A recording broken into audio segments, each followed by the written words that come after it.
Okay, save complete. Don't let your guard down, okay? How's it going with the brain units, Doc? Any problems? Oh, they could not be better. They're being kept at exactly 36 degrees Celsius with a steady, uninterrupted supply of oxygen and glucose. Synchronizing them with our equipment posed some difficulty, but everything's perfectly stable now. That's good to hear. What kind of VR are they getting? I prepared very comfortable rooms for each and every one. It's not quite Schloss Neuschwanstein, but each one enjoys the equivalent of a 4-star hotel suite. Every room includes an attached pool and an extensive library of on-demand video programming.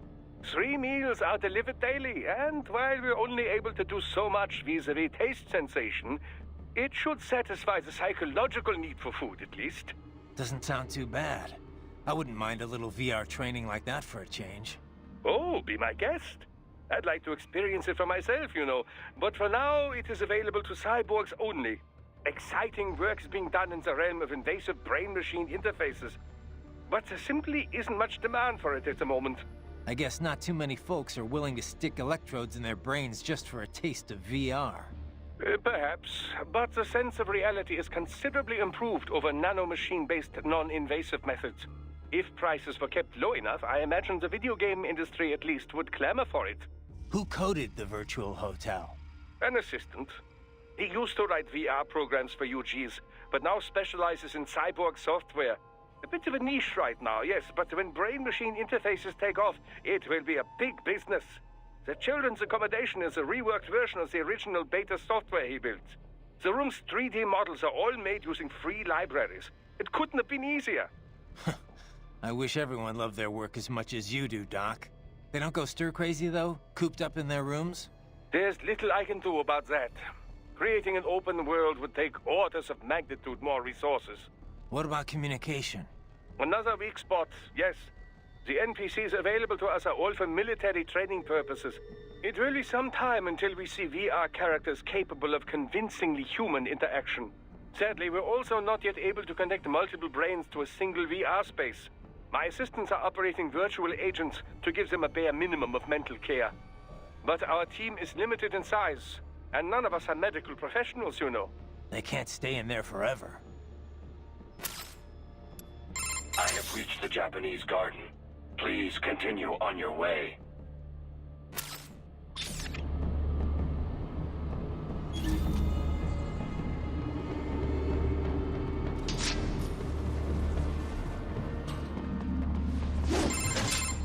The server room's ahead? Yes, according to what I have here. What should I expect to find? If they're VR training those brains, I'm guessing it won't look like your typical IT department. Quite right. Most of it will likely be occupied by life support units, feeding oxygen and nutrition to the brains they have stored, you know. They would also need a server to feed them the VR data, but in terms of structure, it's really more brain storage and maintenance than a server room. But no doubt it makes a convenient euphemism for what they are really doing there. Yeah, like how CIA agents refer to where they work as the company. Indeed. Something like that would never arouse the suspicions of rank-and-file staff who may hear it. And I'm sure those complicit in this operation feel better not calling it the VR training room. Even something so simple as a name can help one ignore the truth of what they are doing. Truly fascinating how the human brain works. So this whatever room, that's where Sundowner's waiting, right? If he wants a fight, I wish he'd just get on with it. He didn't seem the type to run and hide. Well, he is in charge of security, but I suspect this is not about business. If I had to guess, I would say he is toying with you, testing you, perhaps. Whatever he's doing, it won't change what's going to happen once I finally catch up with him.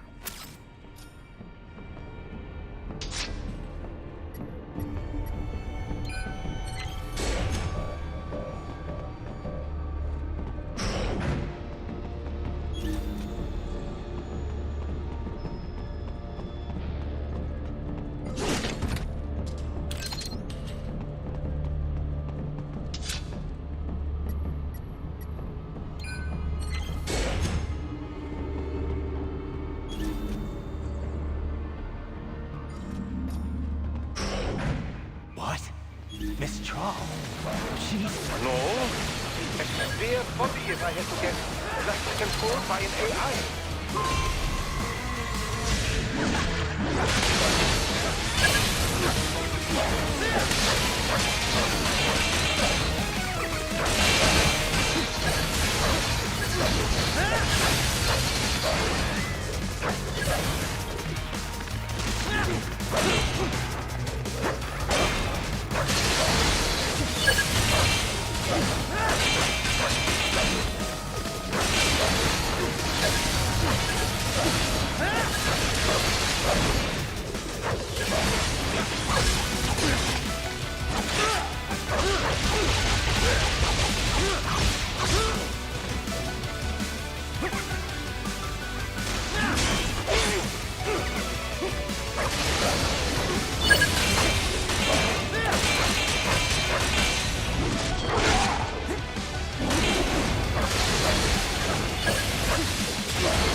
Well, with the AI control, this should pose no problem for you, yes?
Wolf? You're a one-of-a-kind prototype, right? Correct. I was originally conceived as a weapon to replace humans and cyborgs. Conversation and intelligent decision-making were deemed essential to the role. The project was eventually canceled after 3 years in development. Why? I have intelligence, but I lack a specific quality essential to any combatant.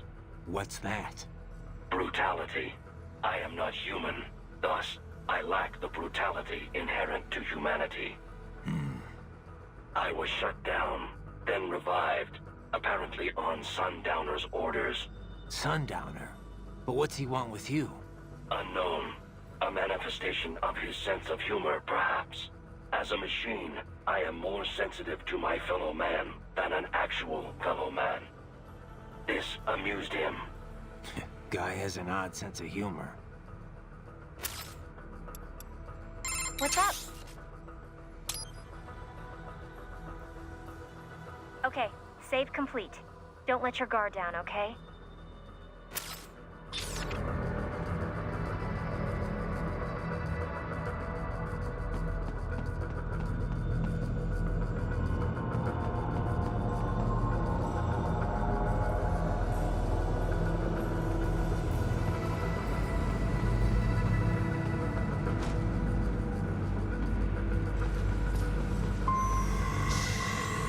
Don't disrupt the students while class is in session.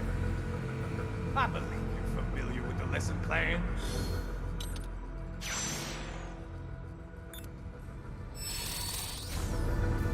The same regimen you went through in Liberia. Effective program. Just look how you turned out. Of course, running it in the real world just got a bit too complicated. Doing it virtually, though? No fuss, no muss. Straight to the brain.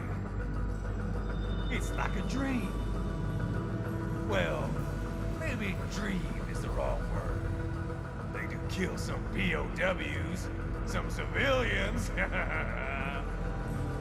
They enjoy it, though. We give their pleasure centers a nice big jolt every time.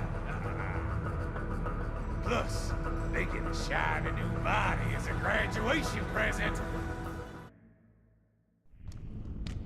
Another thing you have in common. I chose this. They're kids, you son of a bitch. And kids are cruel. All people are by nature. They just lose touch with it as they get older. Start thinking they know right and wrong. That's immoral. War crime this, code of conduct that. Kids, you can mold, manipulate into performing all kinds of atrocities. And there's nothing like a good atrocity to keep a war going. That's why I'm shutting you down. You just don't see the bigger picture, do you?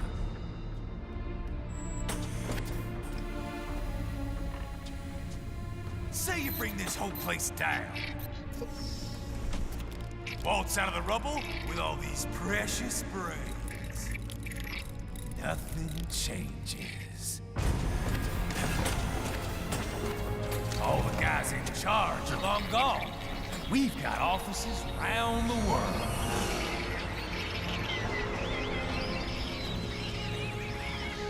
We're just suppliers. We don't create the market for war. And who does? The Patriots are gone. Those guys just manage the war economy. They didn't invent it. Did you think every battle in history was all part of some big old conspiracy?